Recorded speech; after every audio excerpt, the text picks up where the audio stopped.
Good afternoon, everyone. While we wait for everyone to log in and join us, I just wanted to introduce myself and the panelists and outline how today's discussion will unfold. My name is Michael McLear, and I'm a 25 years fire service veteran. I'm also the president of Escape Incorporated, a nonprofit organization that provides safe, effective, and economical fire and life safety training to children and adults of all ages. And I'm the former president of the Michigan State Firemen's Association. Today, I'd like to introduce the topic and also introduce the National Volunteer Fire Council. Thank you to everyone for joining us for what I think will be a very interesting discussion about Fire Prevention Week, which is October 4th through the 10th, and how to engage with your community during these unusual times. Typically, Fire Prevention Week is a time for fire departments to connect with their communities, hold open houses, distribute fire prevention materials, and even recruit new volunteers. But COVID-19 means that many fire departments will have to take on a new approach to doing so. This year's Fire Prevention Week theme focuses on preventing fires in the kitchen due to cooking, which is the #1 cause of home fires and home fire injuries. Today's live discussion is brought to you by the National Volunteer Fire Council and is sponsored by California Casualty.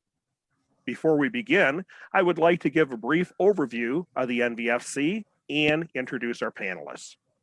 The National Volunteer Fire Council is the leading nonprofit membership association representing the interests of the volunteer fire, EMS, and rescue services. Its mission is to provide a unified voice for volunteer fire and EMS organizations. You can learn more about their programs and initiatives by visiting www.nvfc.org.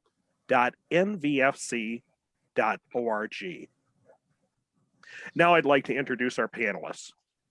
I'm honored to be joined today by Teresa Neal, Fire Program Specialist and 17-year veteran of the United States Fire Administration. Andrea Vastis, the Senior Director of Public Education at the National Fire Protection Association, and Blaze Harris, a fire and life safety educator at the Rocky Mount, North Carolina Fire Department. This discussion will last about 1 hour, depending on how many questions we receive. And I have some questions in front of me already to start the discussion that I'll be asking our panelists. But we're also taking questions from you, our audience. If you do have any questions, please write them in the comments under this video. We may not get to everyone's question. So if that's the case, please send your questions or question in an email to NVFC Communications Coordinator Matthew Odom at Matthew, M-A-T-T-H-E-W, at NVFC.org. And we'll put his email in the video description as well. So the first question I'd like to ask Andrea, tell us about how you picked this year's theme for Fire Prevention Week. Thank you, Michael, and welcome to everyone. Thank you so much for everyone's time today. So, Fire Prevention Week, the oldest health observance in the United States. Each year we look to something that is universal, something that spans geography, economics, demographics, so that we can reach as many people as possible with the opportunity to engage with fire prevention. And this year, even pre-pandemic, we decided cooking. As you mentioned, it's the #1 cause of home fires and home fire injuries. But again, cooking is that kind of thing. No matter what you cook, when you cook, or how you cook, there is always a way to cook with care and prevent fires and burns. Excellent. My next question is, what specific cooking behaviors continue to increase the risks of fires and burns?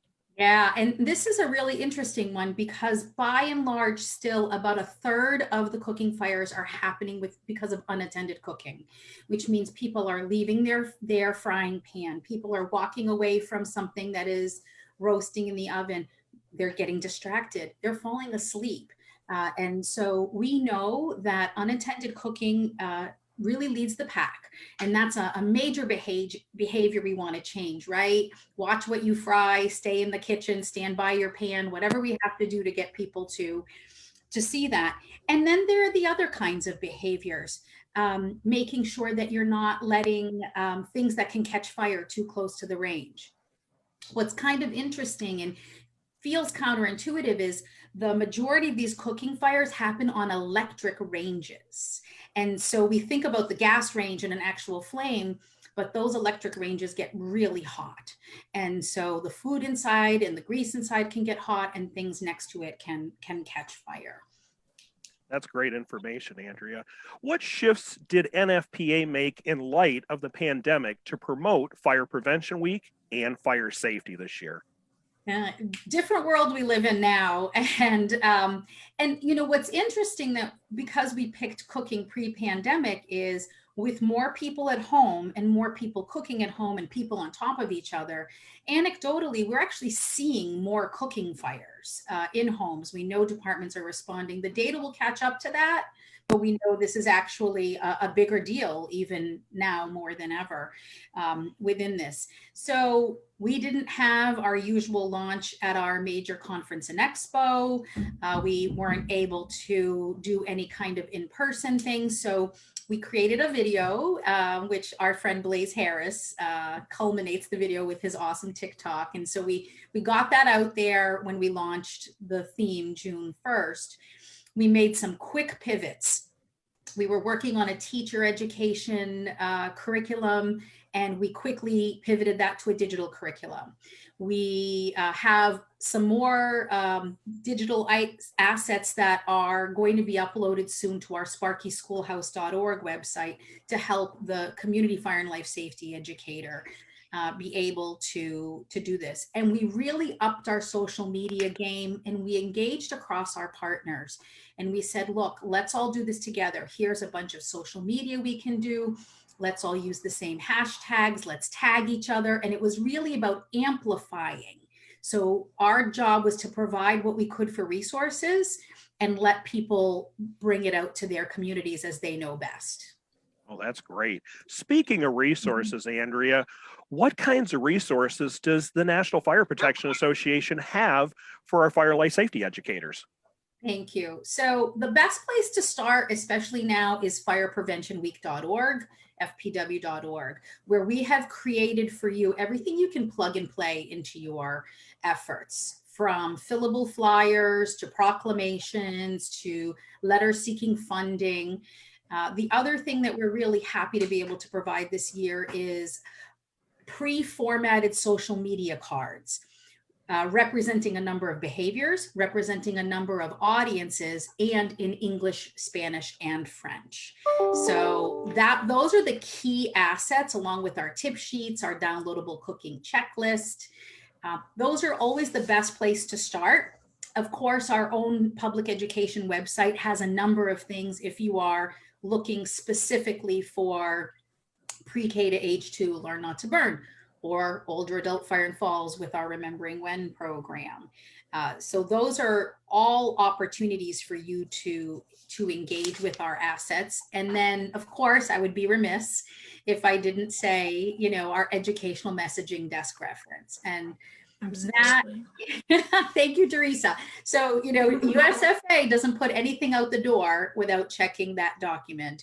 Right. And it's not because of NFPA, it's because of all the people we bring together to work together to say, what is the most up-to-date information? What is the thing people need to know and be able to do? And what is the most appropriate way to say it and message that? And that is on our website as well, our educational messaging desk reference, because that, and we are actually in the process of our 2020 update. So by the end of the year, you'll see some new information as well. And I know a lot of people would like access to that, and it's nfpa.org/EMAC, and it's a free download. It's a great reference to have, and it is updated, Andrea, like you mentioned, regularly. So it's really something that fire life safety educators and others working with the public should have that readily available at all times. Thank Mhm. you. Yes. You bet. Oh, that's great, Andrea. We're so excited. This is really an awesome opportunity for us to really look at best practices and how we can work through these challenges of our COVID times, and we can certainly utilize these resources. So thank you, and thank you to the NFPA for sharing your time today. Awesome. Let's take a look. Now I'm going to turn the microphone over to Teresa Neal, our good friend from the U.S. Fire Administration. Teresa, what resources does the U.S. Fire Administration have available for fire departments during Fire Prevention Week? Great, thanks, Michael. Yeah, the thing is that, you know, when we started Fires Everyone's Fight about 13 years ago, I'm sorry, 7 years ago, in 2013, we've kind of looked at the two areas that really need, that we're seeing the most fatalities for. And so cooking was one of those areas as well. And then we also did smoke alarms. So we created a lot of materials for the cooking fires. Unfortunately, it hasn't changed. Even 7 years ago, you know, from these 7 years, cooking is still the leading cause. From 2016 to 2018, fire departments responded to an average of 189,000 fires due to cooking, with 170 deaths and 3,300 injuries. That's a lot of people who are being affected. And as Andrea said, because people are being stuck inside, we are anecdotally and through the news media, a search that we do each day, we're seeing that there's more cooking fires happening now as well. So this theme, we thought it was wonderful back in February, but we think it's even better now because people really need to understand that there's things they can do to make themselves safer. That it's not, fires don't usually just happen, you know, they don't spring up. There's something we could have done, you know, turn the heat a little bit lower. Don't cook so, you know, try to cook so fast. Stay in there when you're cooking at high temperatures. And also that our phones, I mean, we try to do so many things. I think that for years, we've always talked about multitasking. Oh, I can multitask. But even working in the field that I work in, how many times have I had something in the oven and got distracted in another room? And sometimes the smoke alarm reminds me that that's where I'm supposed to be. Not for a fire, but just a little bit of smoke. And I think, I know better. You know, this is what I do and I know better. So it's very, very easy to get distracted. So we have on our website flyers that are customizable for your department. You can put your own logos on them. We also have social media cards for cooking, but also for a wide variety of topics on fire and life safety and also not only topics, but for age groups that you might want to reach out to. And there are videos that you can also share on your website through social media that just have safe cooking practices, as well as how to be safe in the kitchen and make everyone in your home safe in the kitchen. And another thing that we have is pictographs. So pictographs are really good to use on social media or in your flyers. Teresa, can you tell us a little bit more about the pictographs? Why was that something that the U.S. Fire Administration really wanted to collaborate on? Well, we would always get requests from departments and organizations for translations of our materials or translations of the messaging. And we'd find out that, one, it's quite expensive, as people who are doing it know. It can be very expensive to translate. And then once they would get those messages and they'd take them into their community, they'd find out that it's a different dialect. Maybe people were not able to actually read the language they spoke. So then the money was kind of wasted. So we sat back and we said, what can we provide as a tool? It's not, you know, we all know no one tool is the be all end all of all things. You know, you can't use the hammer to do all the repairs in your home. So this is a tool for people to use. But we started with the desk reference that Andrea was speaking of. We always start there when we start to build out materials.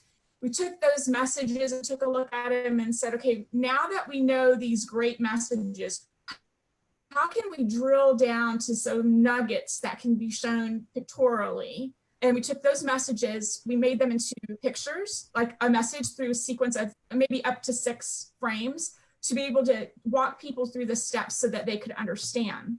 After we did that, we tested those graphics with our target demographics. So we really want pictographs, while they might look as, because they're graphics, they're for children, they're really not for children. These are for people who English is not their first language, or someone who might have low literacy.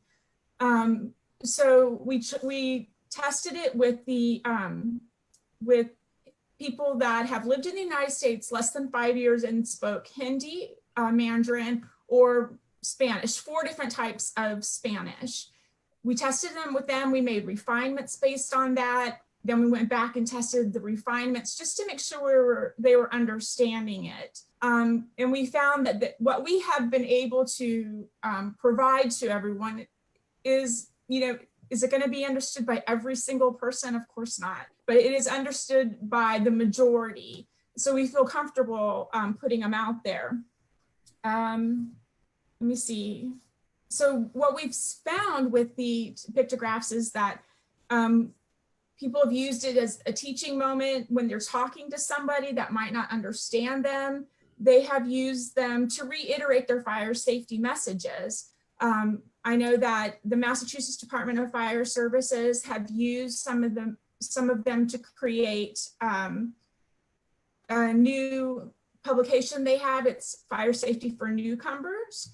Jennifer Meath and Cynthia Willett used those and even expanded on the basic picture to make it speak to the message that they wanted to share. And we've seen on social media where it's really used as a way to reiterate a message that somebody can read, but it's just giving them a pictorial way of seeing it.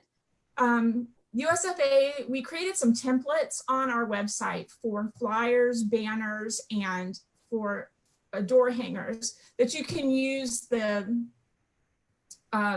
pictographs for. You will download the pictograph and then be able to put it in, and then be able to also customize those materials with your own logo for your fire departments.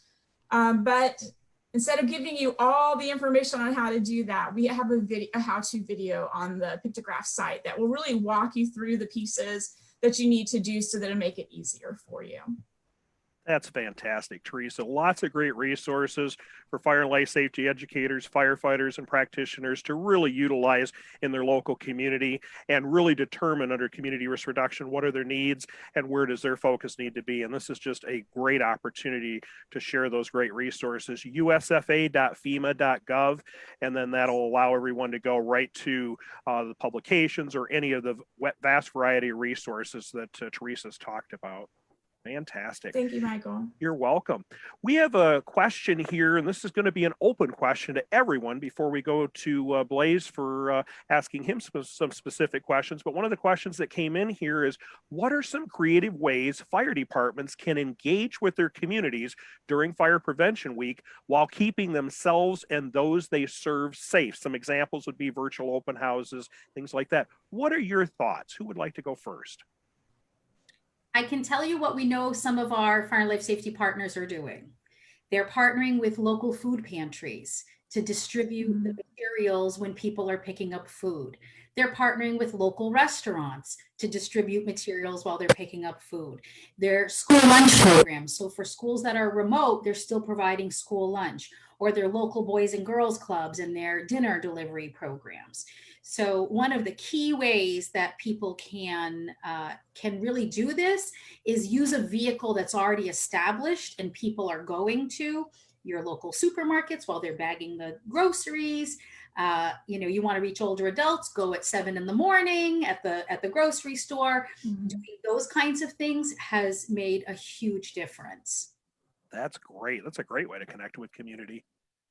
Blaze or Teresa, do you have any suggestions? On social media, one of the things that I saw that I thought was very interesting was that fire departments were doing those story times with their and doing a Facebook Live to their communities, because children are home, parents need a little bit of a break. It gets them to understand that firefighters are friends, and while not every story is specifically about fire safety, they just will listen to them and understand the stories, and then the firefighter can, you know, give those little nuggets of wisdom out there that kids, because we all know that once a firefighter tells a child to go check your smoke alarms, that family's going to check their smoke alarms that evening. So I just thought, when I saw that, I was really, I thought how ingenious that a department decided that that was what they were going to focus on doing to help the community, but also to teach children. That's a great example. Excellent. Blaze, what are your thoughts? So what I've been seeing a lot of are virtual station tours. It gives families the opportunity just to see the stations and see what the crews are doing and see the apparatus and how the station actually runs during the day. You know, they go in and just see it, you know, themselves, but just it's a more intimate view, I believe, because you can actually take more time to look at the truck and look at the equipment that we have and just notice the day-to-day. Excellent. I have one question that just came in, a question from Rodney. How can we access the Pictograph social media information? Teresa? Sure. So if you go to our website, if you just scroll down, actually, there's at the very top, there is a introduction, kind of a story, a current events story to talk about pictographs. If you click on that, it's going to take you to the story and then also, or the news article, and then also drop you off onto the pictograph pages. But you can always, you can't find them, you can always reach out to me as well. If they want to put my email address in the comments, I'm happy to help. I'm happy to walk you through it. And if you have any questions. And the URL link again is usfa.fema.gov. Excellent. All right. Blaze, now I'd like to ask you a few questions here. As a fire and life safety educator, how has COVID-19 made you reevaluate your current face-to-face public education programs? Thanks, Michael. To be honest with you, I'm a full-on, all-out go in and interact with kids and parents and older adults and everything. And I love doing it. I just love the interaction. And when the pandemic hit, I was like, oh no, I can't do any of that. And teaching from my desk is the worst for me. So I had to learn I had to back up and punt and learn how to just do things all over. Fortunately, I have some colleagues who I was already working with before, being with Rebecca Thurston and Shauna Allen Smith, and where we did our videos before. So I just got with them and said, hey, let's get with something and just try to do something a little bit more so where we can reach these people. And we got with another friend of ours, Brene Duggins, and we made the Safety Bunch. And so what the Safety Bunch did was we knew the topics that we were going to need to address with people being at home more. One of them was cooking. One of them was home escape plans and the importance of smoke alarms. And so we did a series of videos together and we put them out via the Safety Bunch. And so that helped us put out the information that we needed to put out for people. That's awesome. Excellent. How have you approached the changing face of public education in this new reality we live in? Very slowly. Like I said, it took a lot of retooling of how we would do things. One of the biggest things that we would do in our department was our puppet show. And everybody would love coming to the station to see our puppet show. And that's one of those things where I could use my energy and go out and get the students and parents entertained.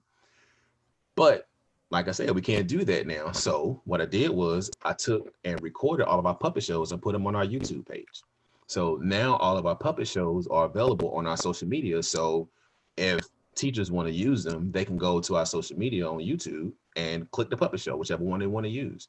I've also taken the time to do new fire safety songs, like the one yesterday that was posted on our Fire Life Safety Educators and Coordinators page on Facebook.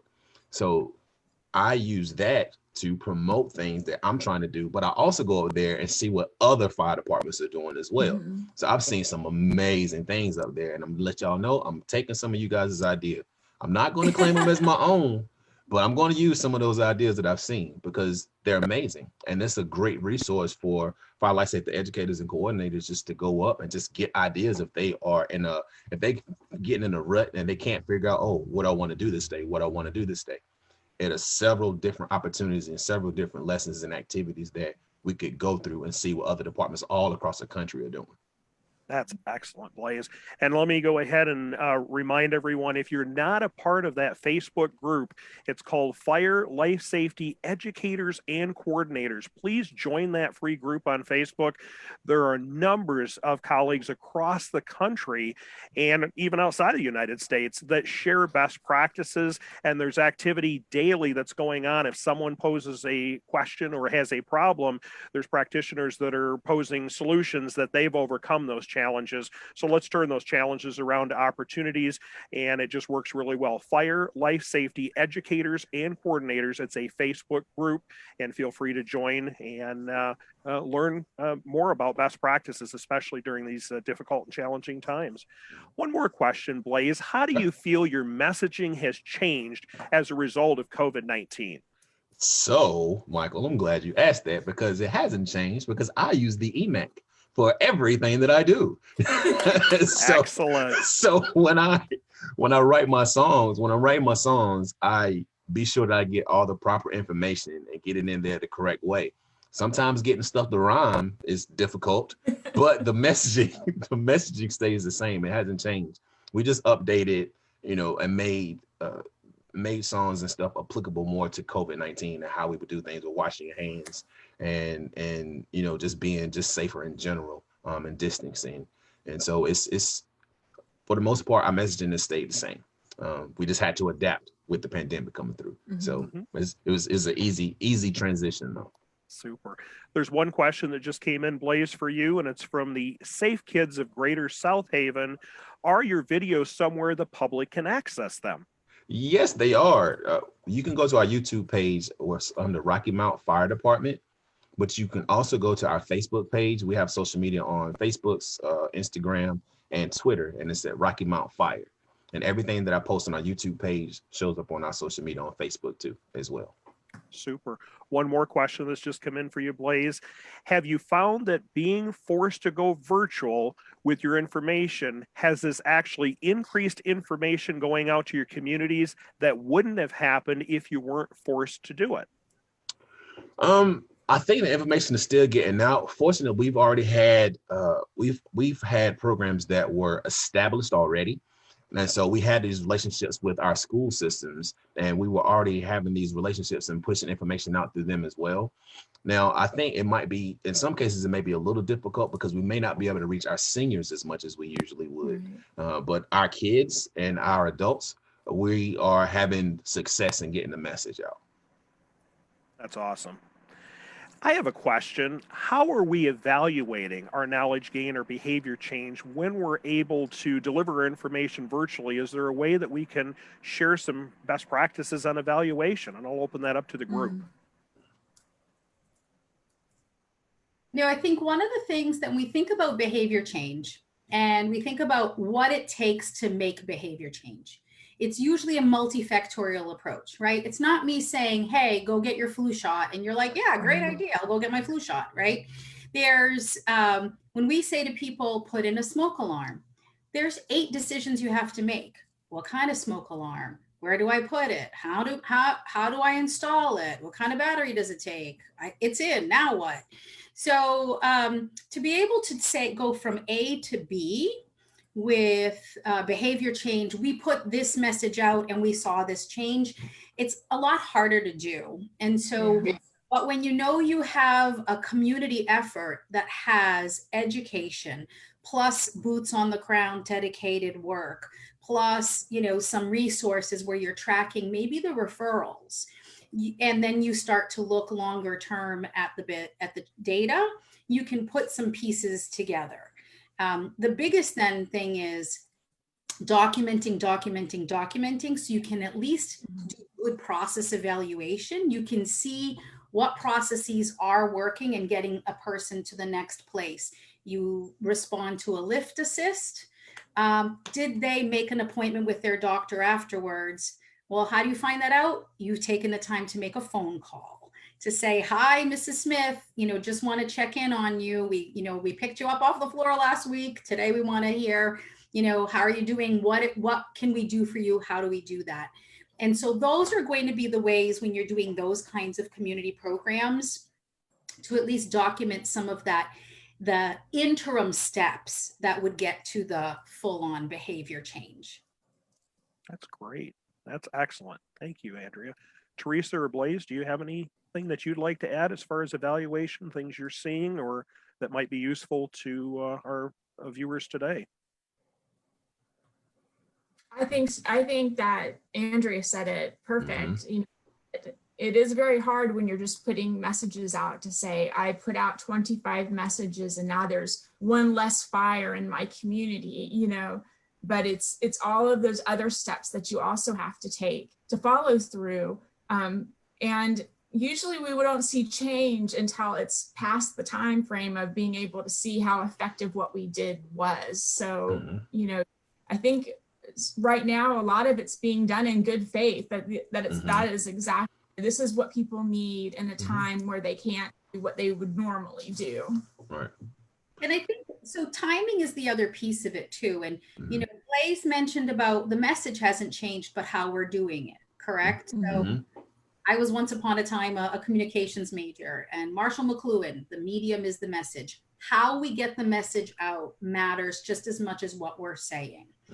And so, one of the things that Corona has done for us is it's forced our hand. It's forced us to go digital faster than we were ready for, but we need to go digital, right?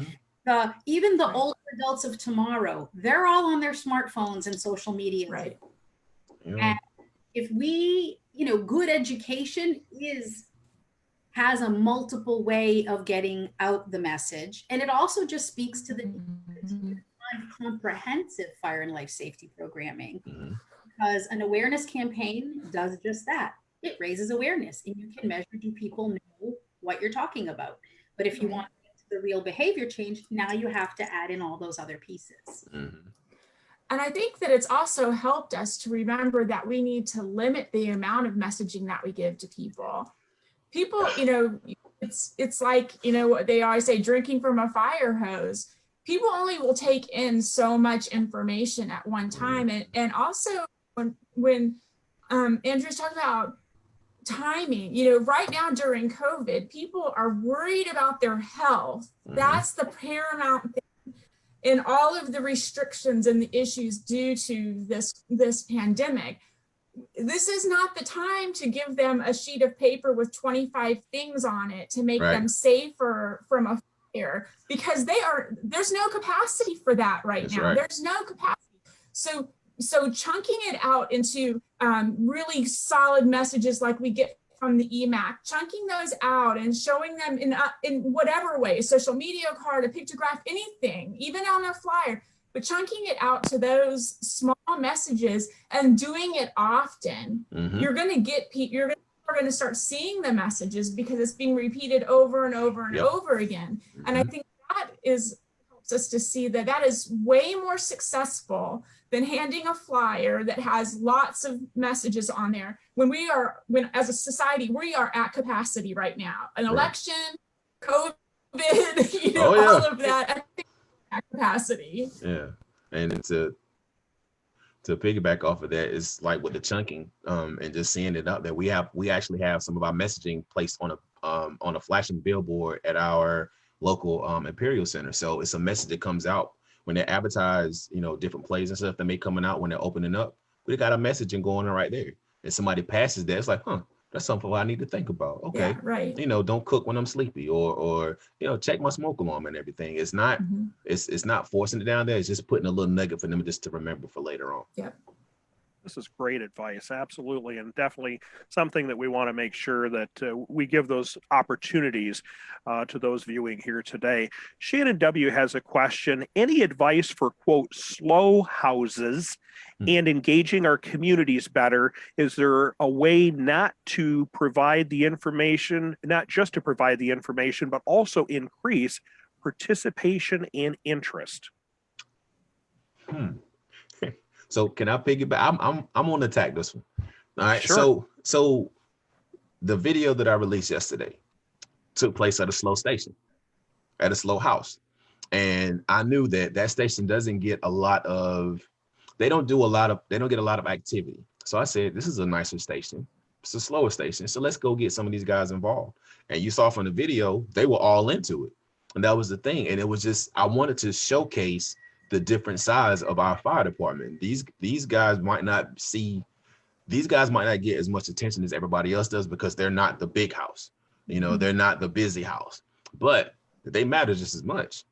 And from my opinion, it was a hit, you know, just from seeing their interactions. And I think the more that we do that and get more of our people involved and not make it so much as a chore, but make it fun, then I think you have more participation going through. It's not about, because I think a lot of fire departments and a lot of personnel are just like, oh, I gotta do this again.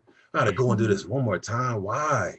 But if you have people who actually, who love what they do and put the effort in and show, oh, okay, this can be fun, just getting this information out to people and doing it in a way that makes people want to get involved, you won't have a problem with it. Blaze, I think what's interesting about that too is, you know, it's about utilizing your resources, right? And we're so strapped. So this is a great example of, we utilize internal resources, we utilize our community partnerships and the people who are already out there, you know, so we talk about increasing the community participation and interest. Again, meet them where they are. Yep.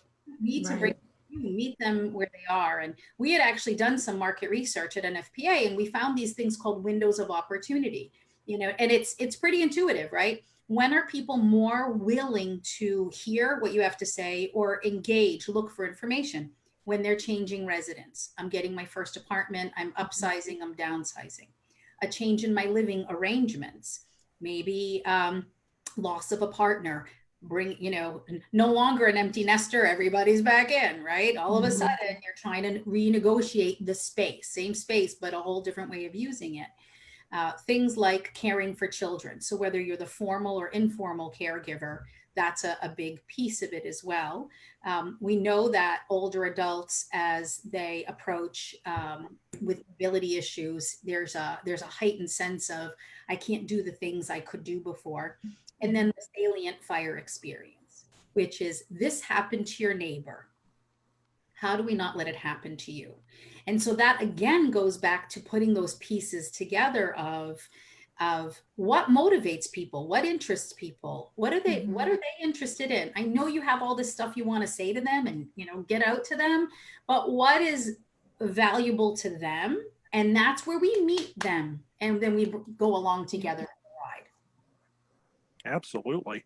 And I thought your idea in the beginning, Andrea, that you were talking about, you know, you want to reach older adults that you think you're not getting through social media, then go to the store early in the morning when they have, you know, the older adults or people who might have, you know, underlying issues that they don't need to be around the general population. I mean, that's a great idea. Or, you know, especially during Fire Prevention Week, if you can talk to your pizza delivery people or whatever, if we give you these little, you know, flyers, very short, about our fire department with just a couple nice pictures on there or whatever, and then ask them to put them in the bag with everything else.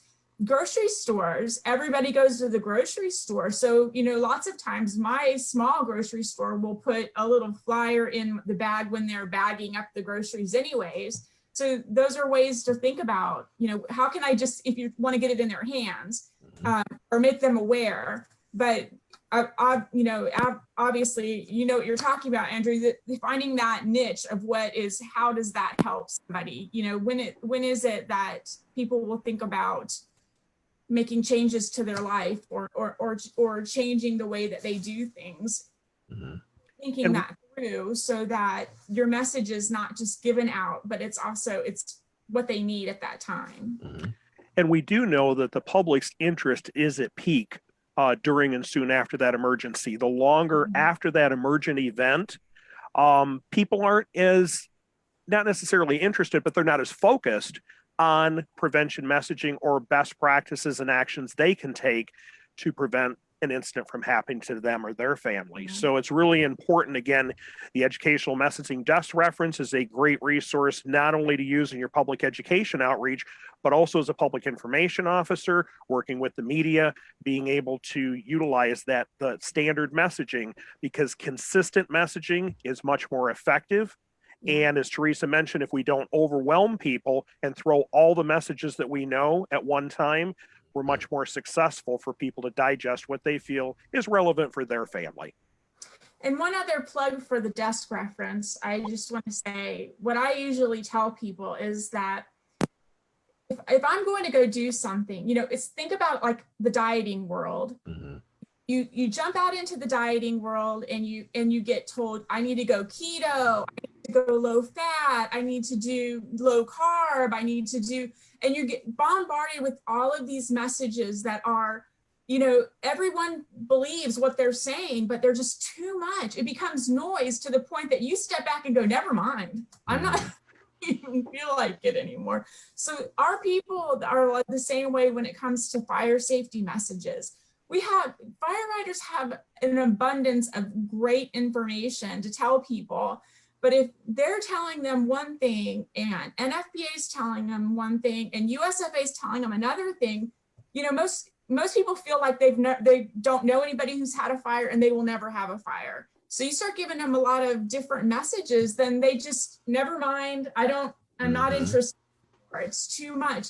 So having those messages that we know that it's not just, USFA is part of the process. There's lots of national organizations. There's people who are out in the field who give us feedback, as well as, when we do the call for updates, we get information in from people. So, it's not there's one person sitting in an office trying to figure out, what do I want people to say? This, we talk about it and we check and see what kind of data is out there so that you can feel completely secure with, when I give this message out, it has gone through testing, it has gone, people have used it. And so we know that it's gone through that, and it's a consensus of organizations.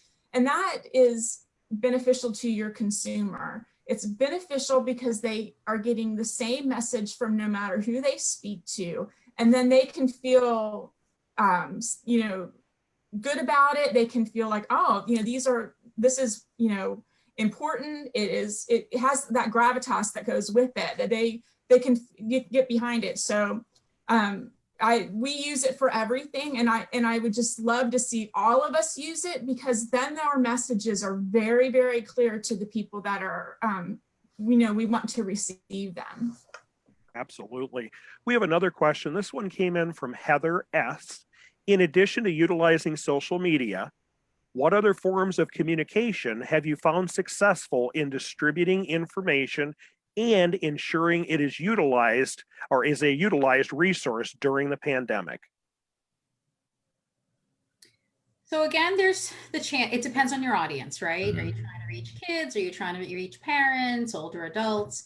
It's funny because podcasts, right, are becoming a more listened to and more, I hear all the time different people saying, oh, I listen to this podcast. So are there local podcasts? Again, trying to get those interviews. Some of it is about, again, timing, right? Pitching something to your local media. Hey, would you like to do a story on this? We'd love to share this with your viewers. And then again, what else is in the community? Where do your places of worship fall into play here? And places like, and I know this depends because the pandemic is, the hairdresser. There have been a number of, I don't want to open a can of worms here, but honestly, there are so many ways in which, distributing information, because that's, you're sitting there, you're going to be there for a while. you're engaging.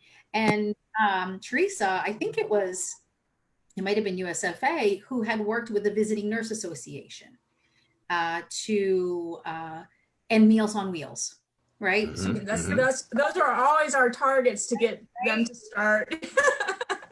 who's out there and what can they bring? You know, what one thing do you want that target audience to know? You know, like, what one thing can that Meals on Wheels person engage in a conversation? Have you tested your smoke alarm? Or we train them, while I'm here, I can test your smoke alarm. Those kinds of things. Those are some of the ways in which we can do it. It's not a perfect situation, and you know, none of us have the $1 million budgets to put the TV commercials on, unfortunately. So we get what we can out of it. And even when the pandemic, we start getting those, you know, we have vaccines or whatever, our world has changed. It's not going to go back to the way that it used to be. You know, there will be changes completely, no matter what happens in the future. So, so don't think that, well, we can't invest in this, or we're not really going to start this program because it's going to go back to normal. It will never be normal again, because we've learned something. Every time as a society, we go through something, you know, catastrophic or life-changing, the next thing is it's new. It's never back to where it was. And we just celebrated or remembered 9/11, and we can all say things have completely changed since then. Our world is completely different, and we have to remember it's going to be different after this or as we move on. And so really investing and talking to your community,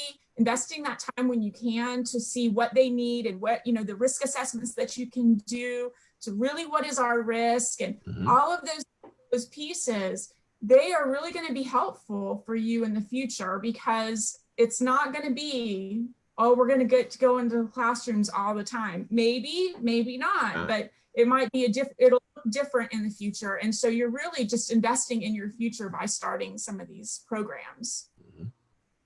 And one of the things I want to add, working in, also I have a broadcasting media background, working in that field as well as being in the fire service, is kind of dovetail off from what Andrea said. If we develop those partnerships early and often with our broadcasters, radio and television, they are looking for quality content. And by that, I mean, they're looking for those human interest stories that the local fire department is connecting with their community, engaging. And where you're going to be most successful is not just through news, which we can still partner with assignment desk editors, producers, and even the anchors or the reporters, but also check with your marketing department of your broadcasting arm and see if they have a community affairs division or department, because a lot of our human interest causes and a lot of our passionate causes that we're trying to change behavior and increase safety and improve the quality of life, those are much more successful outside of the news brand. Because then we're only able in news to get a 10 to 15 second soundbite, where we may be able on a lifestyle show to feature 5 to 6 minutes of information that's going to be engaging, and the media is going to know our target audience, whether it's male, whether the age groups and so forth, because they do all of those demographics. They know how to target that, and the marketing department of the broadcasters have the background. They don't need to be from the fire service or emergency services, but they have the background to help you with the engagement and also measure the results. Absolutely. They have the audience, you have the knowledge. Yep. Right. The expertise. And the big thing is, once we develop those relationships, always make sure you are available, because they are going to reach out to you at a moment's notice. And that's where the desk reference, the educational messaging desk reference, and other tools out there need to be at your available ready, so that you have those talking points available at any time. Are there any other thoughts that any of the panelists have that they want to share? I think we've had a really broad-based knowledge of information here, and it looks like we are running low on time. So any other questions that have come in will be able to be sent to Matthew at nvfc.org, and then we can go ahead and answer those offline. And it's a good time for us to really kind of close things out. I want to thank all of our panelists for being here. Teresa Neal, Andrea Vastas, and Blaze Harris. Thank you for your time Thank and your you. commitment Thank you. to making sure we're providing the viewers today with great opportunities that they can connect with their community. And I thank everyone else for joining us here today. I also want to give a special thank you to California Casualty for sponsoring today's live event. I think we had a very interesting discussion about Fire Prevention Week, and hopefully we provided you with creative ways to engage your community. If you'd like to learn more about Fire Prevention Week 2020, you can find a link to the site in this video's description.